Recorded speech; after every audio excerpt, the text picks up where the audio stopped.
Hey now, good morning. Happy Wednesday, advanced class. Hope you enjoyed the Florenz Ziegfeld review yesterday because we're going to talk about a composer. Like I said, like I promised, just step back about what were these musical reviews and where did the music on these musical review stages, where did it come from? But also, results are in for Gone with the Wind. Very good job.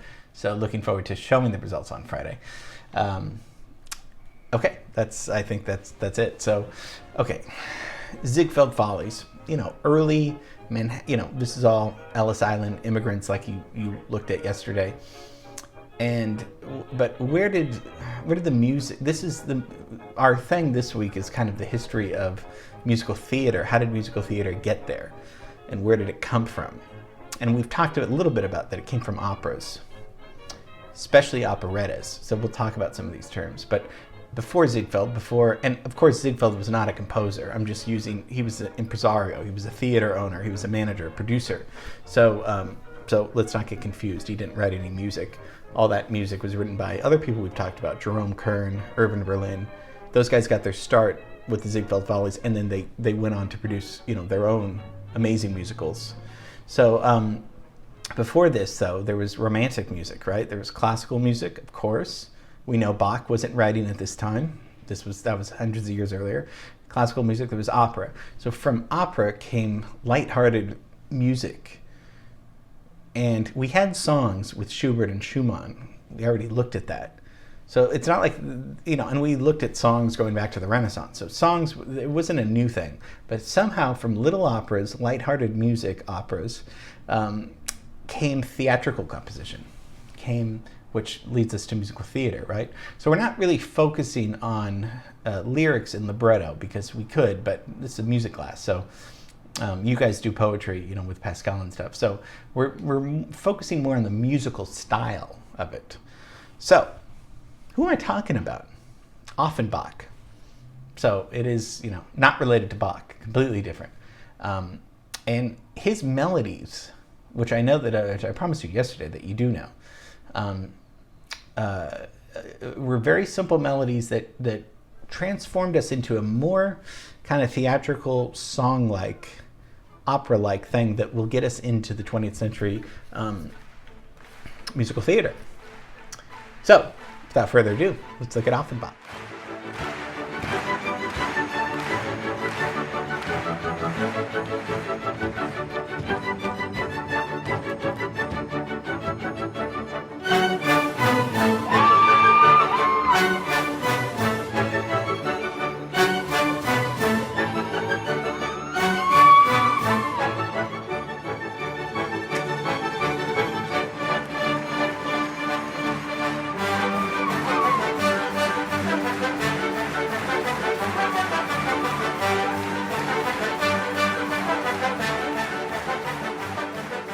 German-born French composer, though. So, and also an impresario as well, like Ziegfeld, although he wrote some beautiful, amazing music. You guys know that song, right? Everyone laughs when that song comes on, but we don't really know where that song came from. We'll talk about where it came from.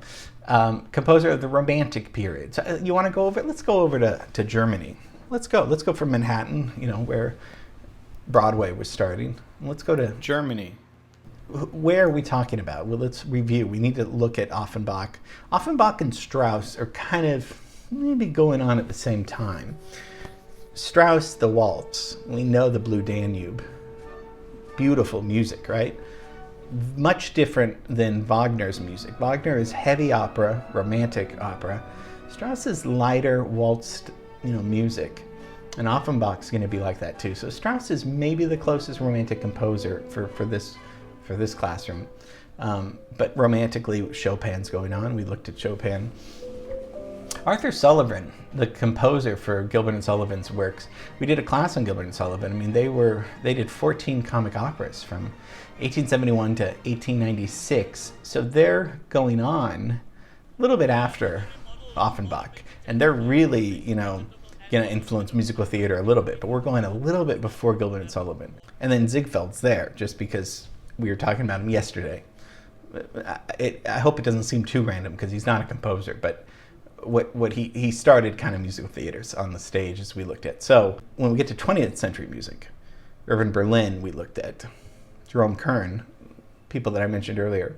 Of course, Scott Joplin, not a class goes by without that. Musical reviews, right? Because these weren't really book musicals yet, like I mentioned yesterday.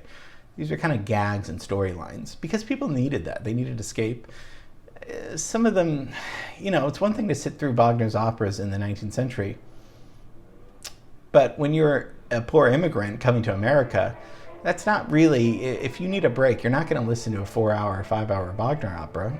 You, after working all day, you want something kind of, quick and funny and fun. So we looked at vaudeville too. I mean, and some of the minstrel shows, and Victorian burlesque. So Offenbach came from a Jewish family, Cologne, and was 6 years old. His father taught him to play the violin, and at the age of 9, he started playing the cello. So made his living early on as a cellist in orchestras. Began composing kind of like comical pieces, comedic pieces almost for again, early musical theater, and managed his own theater near the Champs-Élysées in Paris. And so he presented a series of these kind of small-scale pieces for the stage, which became really, really popular. So it's cool that he had managed his own theater. He put on his own shows, used his own money, and started doing these small little pieces. I mean, he starts in 1855 doing this. So I mentioned the term operetta. He's maybe one of the fathers of operetta. Light-hearted operas, kind of. And people started imitating this well. So this is when music kind of becomes shorter pieces. We looked at shorter musical pieces. So light opera, operetta, spoken dialogue, songs, and dances. And we talked about slimming down, minimalism. This is nothing to do with minimalism, but stripping down these very big things to get it into musical theater form. And operettas were very popular until about the 1930s when musicals really come in. So that's musical theaters that we know today. So, a good, less than 100 years of light opera until it was just like, okay, it's not opera anymore, it's musicals. Mostly Offenbach's musical style is very simple. Melodies are very short. Poulenc had very short melodies, but Poulenc's later. So Poulenc's going to be influenced by Offenbach. Basic rhythm. We're going to hear march-like rhythm. Where do we hear march? Sousa. We already looked at Sousa a few weeks ago. And a lot of 4-bar phrases, where does that come from? Wagner's not using 4-bar phrases. Mozart does 4-bar phrases, but 4 bars, and a lot of it is tonic, the 1 chord, the 5 chord, stuff today that we use all the time in music. Remember the 5 chord, we always need to get home to our 1 chord. So 5-1. So he's using a lot of that. 4-bar phrases and 5-1.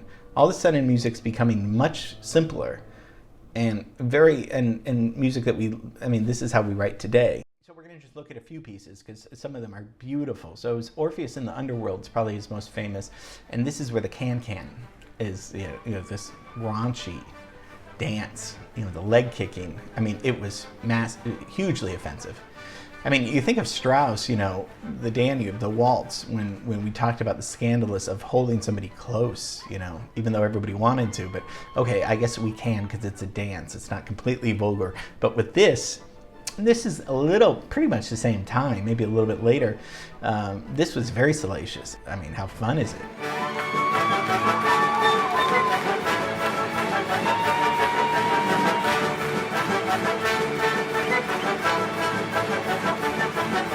But he writes this in 1858. So this is actually right before the Blue Danube, I believe. Orpheus in the Underworld, an opera, an operetta about, with Greek mythology.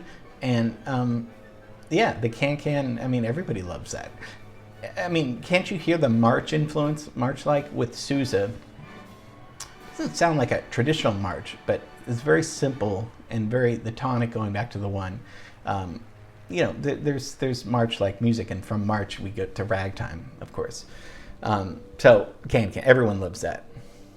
Next piece is maybe one of the most beautiful pieces. So simple too. The Barcarolle. This is from Tales of Hoffmann, 1881.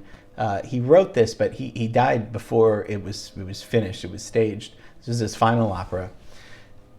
Baccarel is a folk song by a Venetian. You know those gondoliers.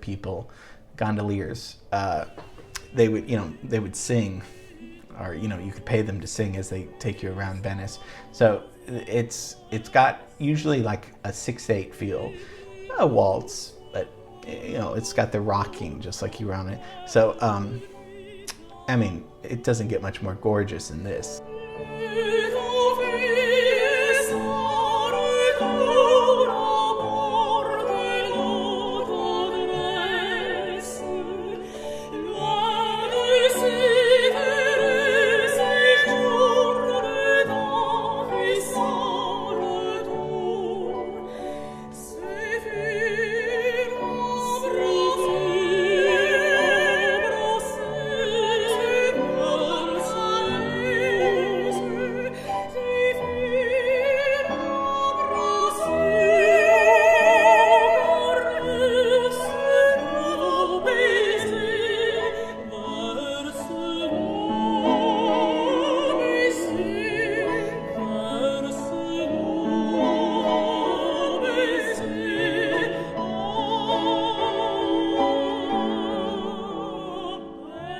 So he wrote a duet for soprano, and then mezzo-soprano just means a little bit lower. So two ladies singing.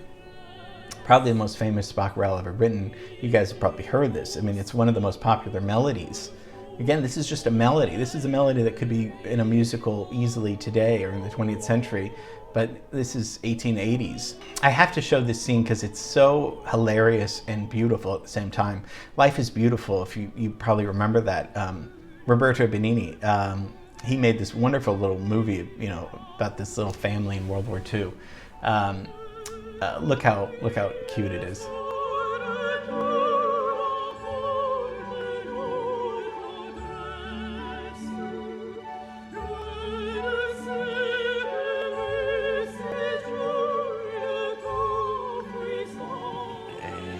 Ci sento solo da quest'orecchio io.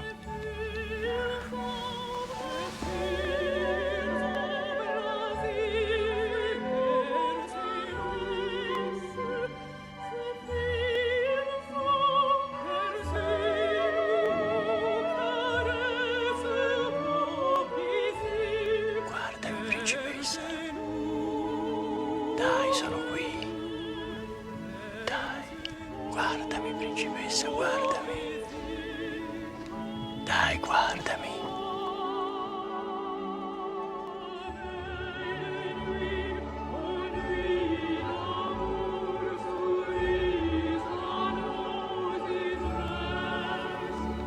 Voltati, principessa, voltati.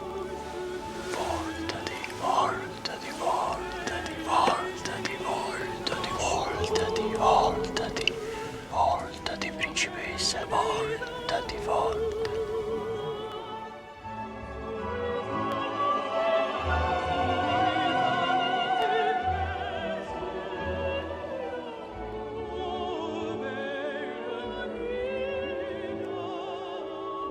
So that's the piece, of course, that they're listening to, and later in the movie, when they're in the concentration camp, he plays the piece for her. But it's such a cute little scene. I thought I'd share that. So that's Offenbach. I mean, 100 operettas he wrote in the 1850s, 1870s, about right in that time span. And his operas are still staged today. Had a gift for melodies. You can be a classical composer with beautiful melodies, but he kind of stripped them down where they were melodic songs in these larger operettas. Supposedly a very funny, genial person, loved to be around. A lot of times you can tell that when you listen to somebody's music, you can tell that they probably had a sense of humor, especially if the music makes you laugh. Probably Rossini did, because when the music makes you smile, it's probably an indicator that the composer has a sense of humor. So probably fun to be around. So hope you enjoyed that little advanced dive into Offenbach. So tomorrow we're going to go back to LA. Thanks for watching this. Love you guys. See you tomorrow. Bye.